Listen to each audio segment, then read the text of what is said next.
that they benefit. Is that okay? All right, so we're going to be very interactive today. That means I'm going to be asking a lot of questions.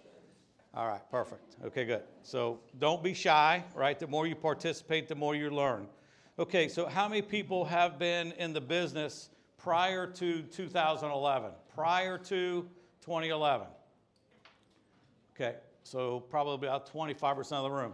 The rest of you were kind of on, this is all new to you, what's going on now. Is that fair to say? What's going on in the marketplace? Relatively, because the market's been going like this since 2011. So we are heading back to a normal market, which I'm going to talk about in a little bit. Okay, so how many people take listings? How many people list property? Okay, good, I love it. All right, so people that make a lot of money. All right, great. So does everybody have a listing process or a listing script that they use every single time? Anybody? Okay, all right, good. So my recommendation is if you don't have something, find something and do it the same way every single time. You can't do it differently for your brother-in-law than differently for someone you just met over the phone or your next door neighbor. It has to be the same way every single time. And the presentation has got to be question-based. Question-based, right? A client will never make a decision to act while we're speaking. They only make a decision when we ask them a question. While they're thinking of the answer, they decide, okay? So that's called selling, right? And does anybody think we're in the selling business besides me as real estate agents? Yes. So two things about selling. Selling, number one, is legal, right? So it's great that we're realtors, it's great that we're all of that, but when someone is hiring us to sell their home, they expect us to be a salesperson. Is that fair? Yes, okay. And the second thing is selling is asking a series of questions that lead to a desired result. Selling is asking a series of questions that lead to a desired result. Well, what result is desired by us? Contract signed, right?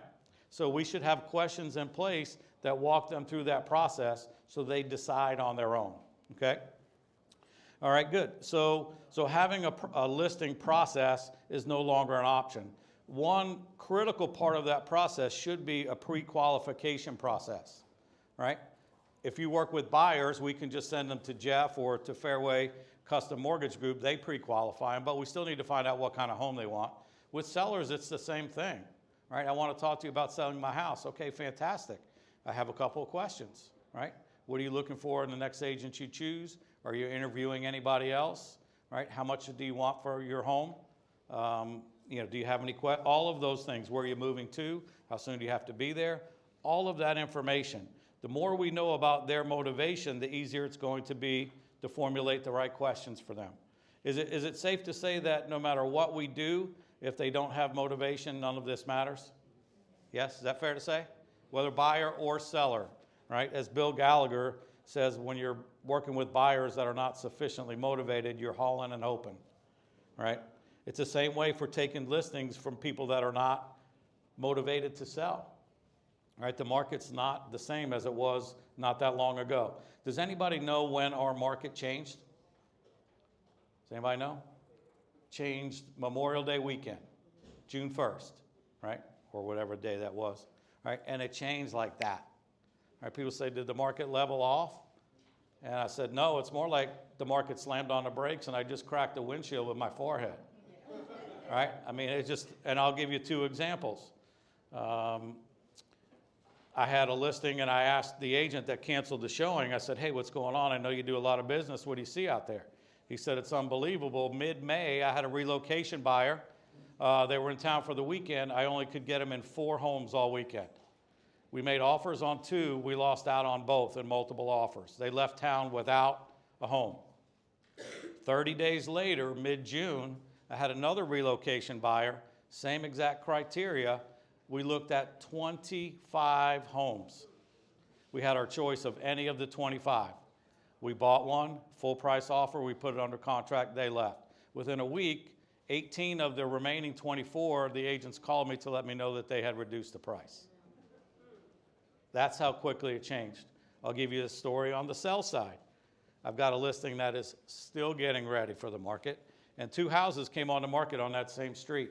One for $580, 40 showings, 15 offers, sold for $700. Next one, 2 doors down, $585, 12 offers, sold for $705. They both closed early part of June. One of those buyers was a relocation buyer. They didn't move to Charlotte. There were 15 offers. Do you think they had to put up a fair amount of due diligence to win the bid? Yeah. And since they put up so much due diligence, was the seller really anxious to do any repairs? No. So they did nothing. So now they have a house that they paid $700 for that they're not moving here. They have to put it on the market mid-June. They had to put in the attachments the inspection report since they had to disclose it, and nothing was done. They listed it for $685. Again, 3 weeks before, they had 40 showings and 12 offers, and it sold for $705. They listed it for $685. They had 2 showings in 3 weeks. That's how quickly it changed, okay? So let's take a look at why it changed. And so we have to know the seller and the buyer's motivation because we're going back to a normal market. Does everybody know what I mean when I say a normal market? Yeah, a normal market is where supply equals demand, right? It's not a buyer's market, it's not a seller's market. We haven't been that way since 2011. Okay, does anybody know what supply of homes for sale is a neutral normal market? Does anybody know? 6 months, exactly. Does anybody know what we have today? 1.4. 1.4. Even with inventory gone like this, we still have a 1.4 month supply of homes. We're getting ready to get to the time management portion here in a minute. So you see, we're still in a seller's market, right? We're still definitely in a seller's market. Is that fair to say? Right, so when you read things like Denver inventory up 81%, market's crashing. Well, no, they went from 2.5 weeks to a month, right? We're still in a seller's market. However, right, if the market has definitely changed, let's look at a couple of reasons why it changed, right? So if we price the home, again, for those people that have been in since before 2011, it was pretty easy, right? We'd pull 3 recent sales. Here's a home just like yours, it sold for this. Here's another home just like yours, it sold for that. Here's another home just like yours, it sold for this. So based on that, your home is worth this. Pretty easy. Could we do that the last 2 years? Could we use a sale from 30, 60, 90 days ago and use that as a barometer for what this seller was getting ready to get? No, you'd never take a listing, right? Because the market was going straight up. So we couldn't use comps, right? So what did we do? How much you thinking? All right, sounds great, let's go for it, right? And we filled out a deposit slip when we got back to the car, right? So now we're in the same boat, right? Can you use a sale from April? Right? Can you use a sale from, March? No, you can't at all, right? And it's the opposite. That's going to give the seller an unrealistic expectation, right? So here's our problem as agents. The public is always 6 months behind. They have no idea what's going on, right? They had that annoying sister-in-law that sold that piece of crap they lived in, right? Had 12 offers, sold for, $50,000 over asking, and they didn't have to fix anything. And are they expecting that same experience? Yes. Are they going to have that same experience? No, not so much. So how do we get them to buy in and still choose us, right? We said sellers are always the last to know. Who's next to last to know? The agents that don't get any training like this. They're clueless. They hadn't sold a house in 6 months. They have no idea what's going on, right? So now you're a seller. You think the market's still great. Someone says, it's fantastic. How much do you want? Let's go for it. And here we come in. Hey, let me tell you what I'm noticing in the marketplace. Who do you think they're going to go with? Right? Because they don't know any better. So that's the challenge that we have. So we need to ask them a series of questions that get them to dial in. Okay, we'll talk a little bit more about that in a minute. All right, so let's talk about why it changed so dramatically. Okay, so if we look at the mindset of a buyer today, we look at the current market conditions, and we look at the mindset of a seller today, would that give us a better chance of knowing what questions we can ask them to move them forward? Yes? Okay, good. All right. Would that give us a better chance of knowing what questions to ask to move them forward? Okay, good. Yes. All right. I know I just ate lunch too. So, all right, so let's look at the buyer first, right? We had the largest increase in mortgage rates since 1987. Now, I know they've come down a little bit. They're going to go up. They're going to go down. But let's just talk about the day it changed, okay? How many people were not born in 1987? Anybody? Yeah, several, right? So the largest interest rate since 1987. Let's look at that impact on a buyer. And when we actually dig in, it's a little bit surprising. Every time the interest rate goes up 1 percentage point, a buyer loses 10% in buying power. 1% interest rate, they lose 10% in buying power. So that means if someone was out there trying to buy a house in January for $500,000, which is their max, in June, they were only qualified for $350,000, ruh-roh, for the same payment. And that house that they're looking at today for $350,000 was probably $275,000 in January when they started. So now we're asking them for the houses they were bidding on in January for $500,000. We're asking them to pay the same price for something that was $275,000 when they were looking. Is that a tough pill to swallow? Yeah, absolutely, right? If that was their max. So let's look at it from a different perspective, right? If you were getting a $300,000 mortgage in January, your principal and interest was $1,200, just principal and interest, all right? At the beginning of June, that same $300,000 mortgage, how much would that cost? Any guess? 2K? 1,800, exactly. That same mortgage amount, 6 months later, costs you $600 a month more.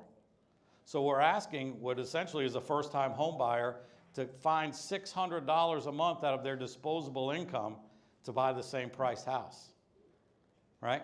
So prices haven't really fallen much because we're still in a seller's market. We still have low inventory. But what has risen dramatically is the selling standard. The selling standard, what they're willing to pay for. Does that make sense? If you're going to pay $600 more a month for something, you're going to expect a little bit more out of it. Is that fair to say? And I coached some people in Toronto and South Beach. Just the difference in their mortgage was $2,000 a month based on their average sales price for the same price property, same mortgage amount. So can you see, all of a sudden, they're going to expect a little bit more. So that's why in June, we had the largest number of deals fall out in history. Did anybody know that? Did anybody have a deal fall out in June? It was a combination of people floating rates, combinations of buyers expecting more, and sellers used to not doing anything, right? It was a lot of volatility. If you didn't have good sales skills, deals fell apart, okay? So you can see the buyers were expecting a lot more. All right, so the selling standard is critical today, and we're going to talk a little bit more about that when we talk about pricing. So this buyer, all of a sudden, they find a house that they love. They're like, $600 more a month, $2,000 more a month, whatever. I got to sleep on it. I got to make sure I want to do this. They wake up the next morning and, well, they reduced the price. We've never seen that before. They reduced the price. Then all of a sudden, they look around. They're like, wait a minute, honey. That house that we lost out on last month, it just came back on the market for less than we offered them. Can you see why buyers all of a sudden decide to say, let me just sit back for a minute and see how this thing shakes out? Would anybody here not do the same thing? Yeah, it makes sense, right? But do people still have to buy every single day? Yes. And if we get in front of them, we can sell them. All right? So that's where we are. So now let's look at the market, right? We talked about the interest rates. We talked about the supply and demand. I've read more than one article that said at the end of the year, nationally, we'll still be up 10%. Meaning, if your home was worth $500 in January, it's going to be worth $550 at Christmas, right? Not a bad year, right? 10%, free money. Here's the problem. It was up 20% in April. Ruh-roh, right? So it was here in April. It's probably going to end up here in December. Can you see there's a gap? All right? So some homes are still going to sell up here, but which ones? Which ones? The really nice ones, exactly. If you're walking through showing a home and it looks like you feel like you're in crate and barrel, is that thing gonna sell? Probably in the first day. Probably with multiple offers? In all price points? Yes. The answer to that, yes, yes, yes, yes, yes, right? If it's a little rough around the edges, right, and it's a little dirty and it's a little worn, is it gonna sell? No, not so much, right? So that's basically where a market is. So now if we go to the seller and we're getting ready to meet with a seller, do they care at all that it costs the buyer more? No, that's not my problem, right? I'm paying cash for my next house, right? But is it their problem? Yes. So how do we bridge that gap, right? It's only through asking them questions that they clue in. It's only asking them questions that they get at. So ask them, you know, if we go through the series of questions where the changes, what it means to a buyer, they'll kind of get that a little bit, right? How could you not? So did you notice I didn't say it was $1,200 a month in January and $1,800 a month in June? I asked you, right? So it's by asking the questions that opens their mind to receive the information, okay? So when we're talking to a seller, are they expecting the same experience as their next door neighbor that just closed? Yeah, right? And that neighbor didn't do anything and bragged about it, right? They got 10% over asking, right? They're always almost gonna expect that same thing, right? So take them through the process of where a buyer is today and let them know that the selling standard has risen dramatically. The selling standard has risen dramatically, even though prices have not fluctuated much, all right? So some of the advice that we give to sellers, where are my people that have been since 2011, before 2011? All right, see if you remember any of these golden oldies. Mr. and Mrs. Seller, the first offer is probably gonna be the best offer, right? Has anybody used that in the last 2 years? No, right? We had one, right? It fell out, we sold it for more. It fell out again, we sold it for more, right? No, I want $1 million. Well, we got an offer, it's pretty good, it's $850. I want $1 million. Long enough, did they eventually get $1 million? Yeah, they did, right? So that advice was not, but it's coming back, right? We need to bring the home up to selling standard. You gotta be honest with them. You gotta tell them the truth. We got some work to do, right? If we're gonna sell this property, or we could sell it at a substantial discount. We may want to consider doing some repairs when we put it under contract, right?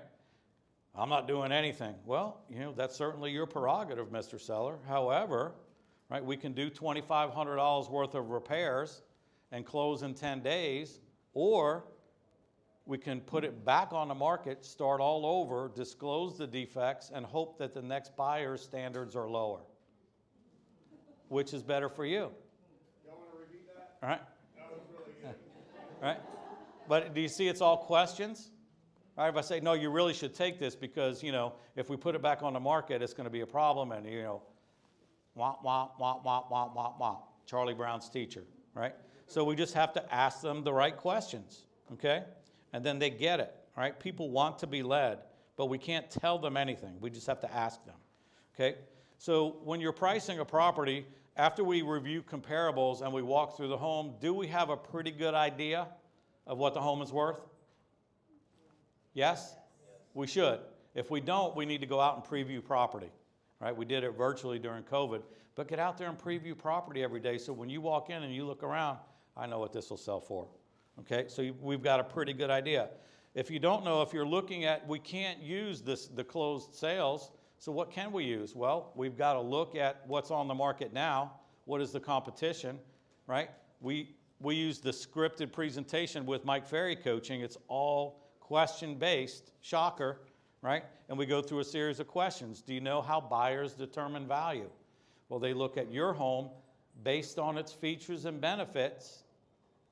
Again, selling standard, right? Bells and whistles, compared to similar homes that are on the market or that have recently sold.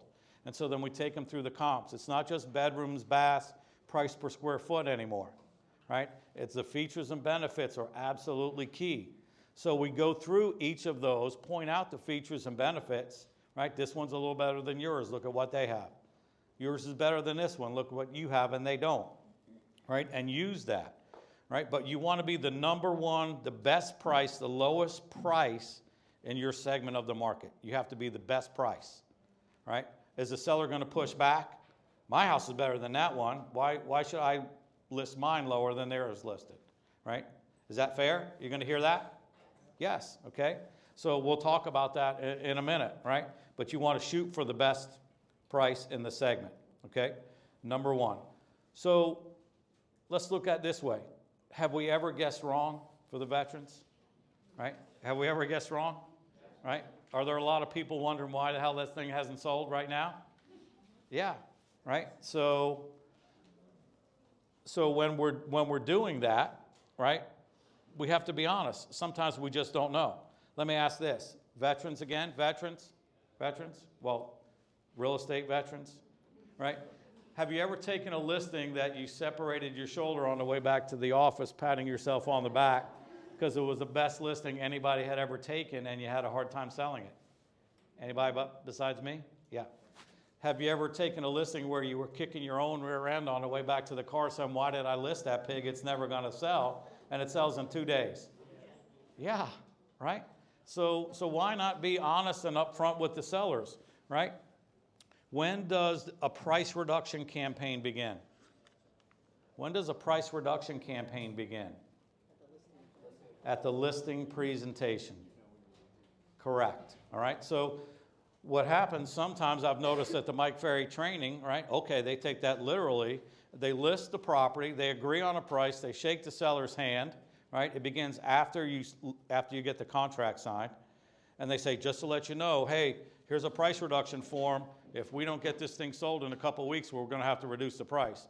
And if we don't have any traffic at all, we're going to have to reduce it by maybe 10%. So just so you know, right? How does that seller feel, right? Before you even left the house, right? Are they saying, honey, I think we made a mistake, right? This guy just shook our hands and took the keys to our home, and they don't believe in our price. Is that a problem going forward?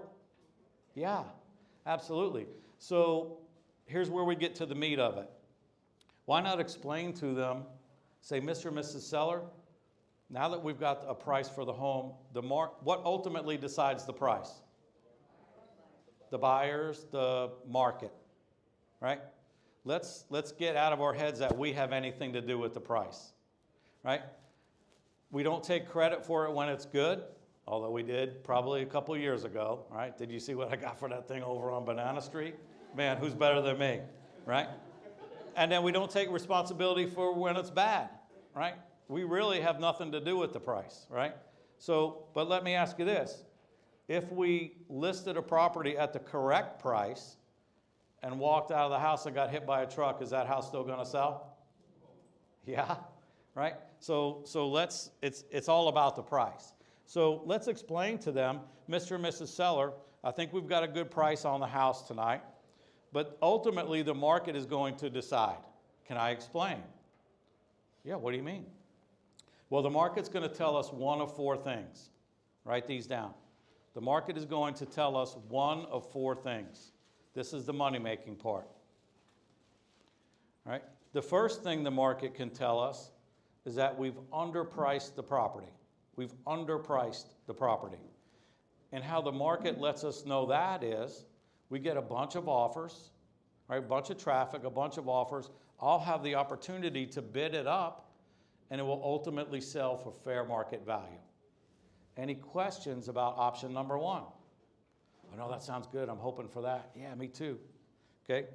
Option number 2 is we nailed the price here tonight.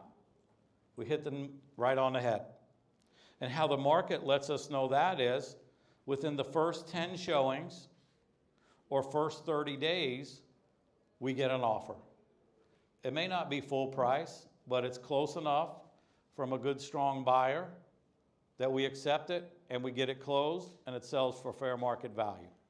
Any questions about option number 2? No? Sounds good. We like that one too. Yes. All right. Option number 3, the market can tell us, is we slightly missed the mark here tonight.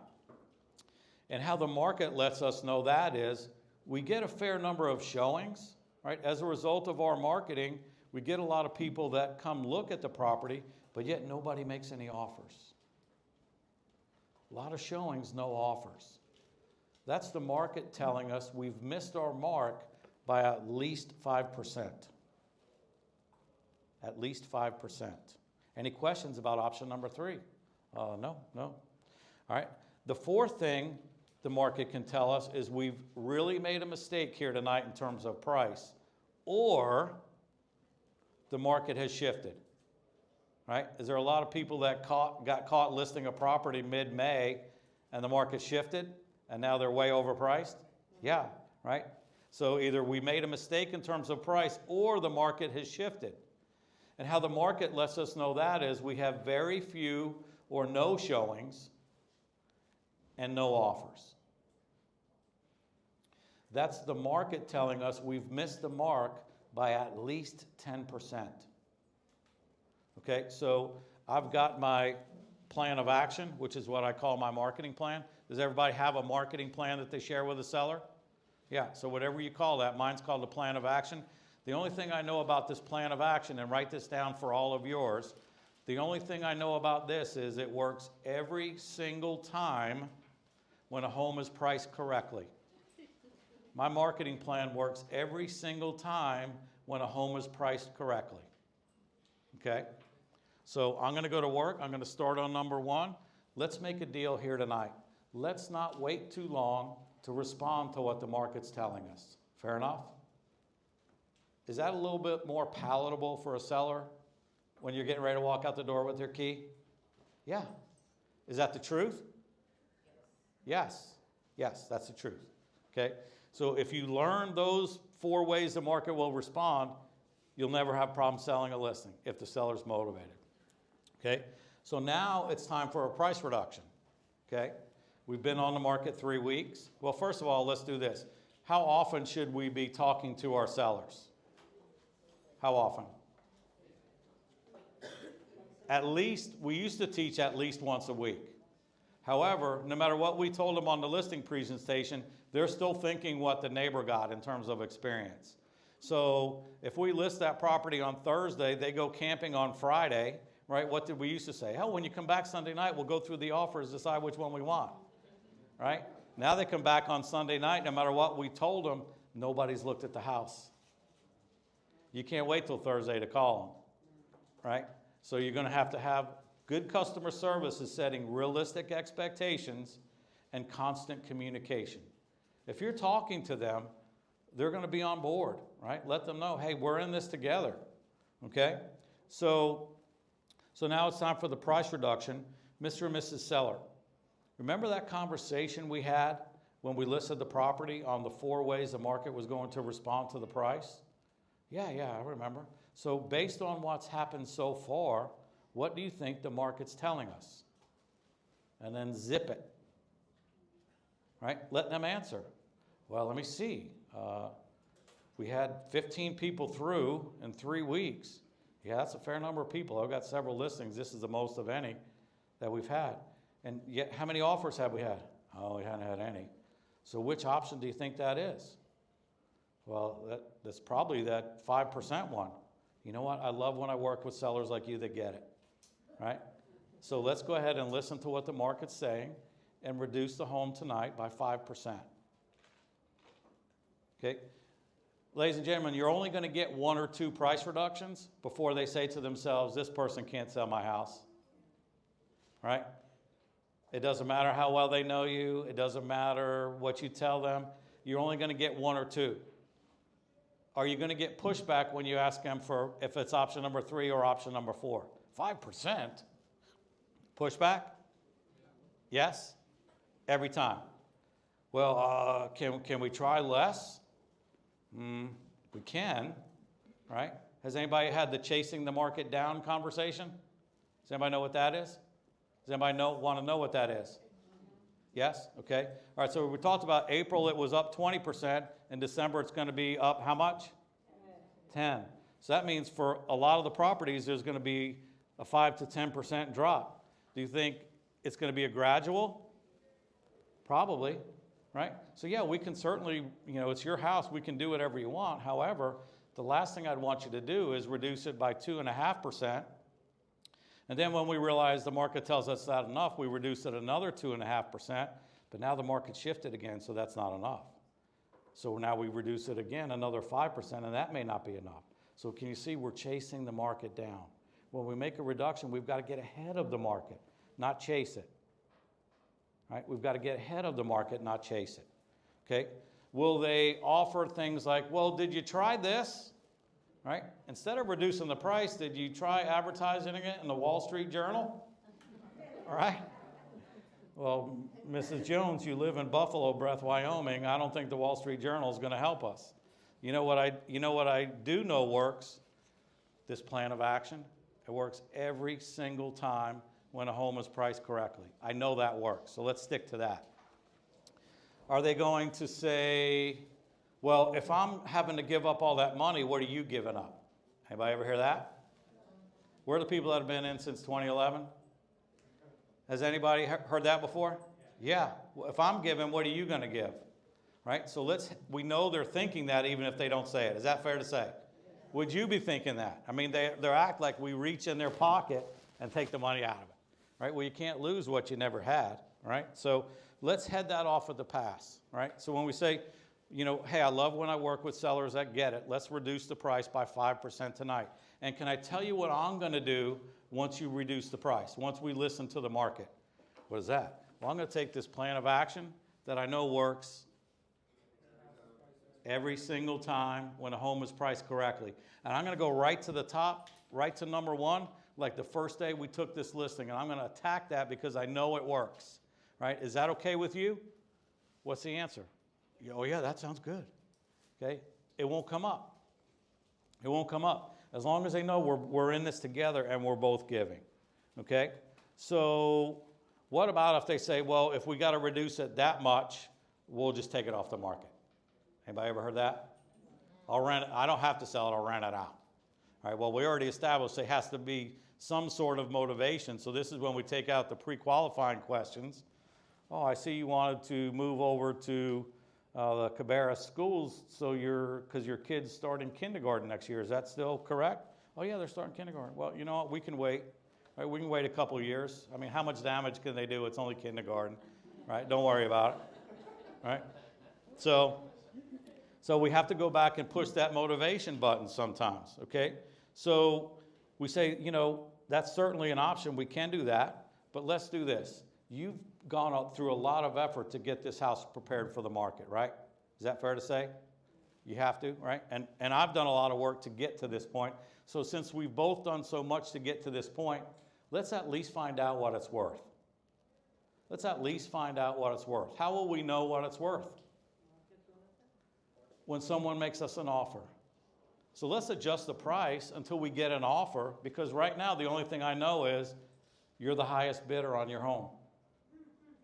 Right? You're buying it back at your price. Right? So we need to reduce the price. Let's listen to the market until we get an offer. Then we'll know at least what it's worth. And I'm clear, it's your house, then you can decide if you want to sell it or not. But let's at least find out what it's worth. 9 times out of 10, they'll sign the contract when you get the offer. If what? They're motivated. Right? So if sellers that's selling just out of greed, right? I'm not going to sell for that. They say Zillow said it was worth $750 in April, right? Do we get that? They don't like the price we recommend because someone said they could get more? Sure, right? So how about this, right? I just got back from Las Vegas. Mr. and Mrs. Seller, I get it, right? It's frustrating. You know someone that got more. Someone's telling you they can get more. I understand, right? Let's look at it this way. You walked up to the blackjack table with $100. I get it. At some point, you were up to 1,000. But right now, we're looking down, and you're at $650. Have you made money or have you lost money? Right? You've done pretty well for yourself, right? So now we've got 2 options at this point. We can either wait and can play a few more hands and wait and hope we make that money back, or we could go see the cashier and cash out now. Which way do you think is going to produce more money for you? And unless you're dealing with a degenerate gambler that says, let me just try a few more hands, right? They'll probably want to go see the cashier, right? So does anybody have any questions about that philosophy, about that process? It works in every single market, in every single price point, whether it's going straight up or going straight down. All right, so what happens if you've got a listing that hasn't sold that needs a price reduction and we didn't do it on the listing presentation? Are we screwed? No. Let's just introduce it now, right? Hey, you know, I've been working this plan of action, and I know it works every single time when a home is priced correctly. And I just came from a meeting Friday afternoon with some of the top producing agents in the area, and this is what we found. There's 4 ways the market responds to the price in this changing market, and then just go through, right? Introduce it now, right? And based on what's happened so far, which one of the 4 do you think we are? I agree, let's go. Okay, it works every single time. Any questions about that process? No? Does anybody doubt it will work? No? Does anybody have a grumpy seller that would give you something different in terms of an objection that I didn't cover? Anybody? No? Does anybody have, how can buyer's agents use this material? How can buyer's agents use this material? Well, you've got a buyer, right? There's houses are not going to sell in a day, although some still will, but chances are most of the ones you look at may have been sitting out there 2 weeks, 3 weeks, a month, right? Why not call the listing agent, say, hey, I'm curious, it looks like a great house, tell me about what's been going on, right? How many showings have you had? Have you had any offers, right? Is that going to tell you, well, you know, I can't figure it out, it's a great house, we've been on the market 45 days and we've only had 2 showings. How much overpriced is it? What are the 4 options? No showings, no offers. It's 10% overpriced. Ding, ding, ding, ding. Right? Now here's the problem, right? The seller is always the last to know. Who's next to last to know? The people that don't get this kind of training. So they still believe in the seller's price, so we've got some work to do there. We've got some questions. Hey, you know, I just want to share this. I love when I work with great agents like you. I just want to share with you something that I learned. We found that when something has been sitting on the market, you know, the market's saying it's off by 10%. Have you shared that with your seller? You may want to, because I've got a really good buyer that wants to buy this house. Why don't you say you and I get paid? Right? Future pays the seller. I mean the listing agent. So buyers can use that information as well. Okay? So do we have buyers that have decided to wait on the sidelines now based on all that stuff we went through early on? That's the most objection we're hearing right now from buyers. Sure. I want to wait. Yeah, is everybody hearing that from buyers? They want to wait? Should they wait? No. No. How do we convey that to them? Through what? Question. You know what, Mr. and Mrs. Buyer, I get it. It's frustrating, I know. You're paying a lot more for the same house than you were just a couple months ago. You know who felt exactly the way you do today? The buyers I sold a house to last year. Right? They were furious. They were ready to throw in the towel. They were losing out on offer after offer after offer. They were paying more for the same house. They were seeing the prices go up every time they made an offer. But you know what? They bit the bullet. They stayed with it. They got a home under contract. How do you think those buyers are feeling today? Right? They've seen 25% appreciation in their home, and they're locked in at 3 1/4. That's going to be you next year. Let's stick it out. Would that work? Is that asking questions or is that telling them? Right? It's just asking questions that get them to think, a different point of reference. Right? So when you're not getting progress and you're getting pushback, say, what can I ask them to move them forward? What can I ask them? Not what can I tell them, right? So, okay, any other objections that people are getting that they're having trouble with? No? Okay, well. It's an objection, it's a gap in between of affordability and the price point. Okay, yeah, so they're qualified for this and they want that. Yeah, well, you know, Bill Gallagher calls that hauling and hoping. Not want that, but what's on the market and how it's priced. Right. They don't necessarily, they need that, but affordability gap. Well, does it matter what they need if they can't afford it? But there is no less affordable house. Sure. Okay, so what question can you ask them in that situation? What can they compromise? Possibly, yes. you know, Mr. and Mrs. Seller, it appears the market is not producing what you're looking for and the price that we're qualified for. Is that fair to say? Or the price that you're comfortable? So we've got a couple of options, right? We can either go back to Jeff, right, at Fairway and see if we can maybe do a 2-1 buy down or an adjustable rate mortgage and qualify you for more, or we can expand our parameter, right? Can you put a pool in later? Could you add on a garage, right? Let's expand your parameters so we open up the market to more properties. Which is better for you? And then we're going to do just one of those two things, both of them, move them forward. Okay? But to think, well, I think it's out there, let's just keep looking. Well, you know, it's kind of like the people that are willing to pay up to $200,000 for a waterfront lot. But I don't want any cove. I'm like, sunshine, unless you got a time machine, you're shit out of luck. Right? That's just, I don't care how bad you need it or how much you want it, that ship has sailed. Right? So just tell the truth. And if we have enough of them, right, those that generate don't have to tolerate. Those that generate don't have to tolerate. Right? So we can't help the ones that aren't motivated. The ones that are motivated will do what it takes to get the result that they want. But if we don't know what the result that they want is, are we playing pin the tail on a donkey? Right? We don't know. Right? That's why we have to ask the questions up front so they get we're in it for them, not in it for us.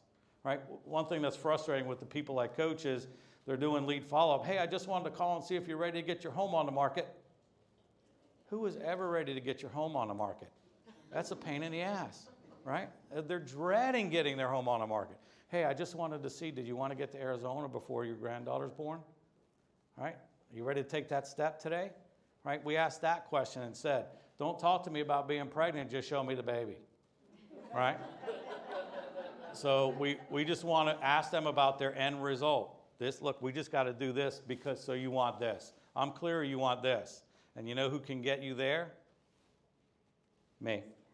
Right? We're in it together. Let's go. All right? And once they know we're in it for them, they're on board. Right? This guy gets it. Right? So, all right, that's all I've got. Jeff,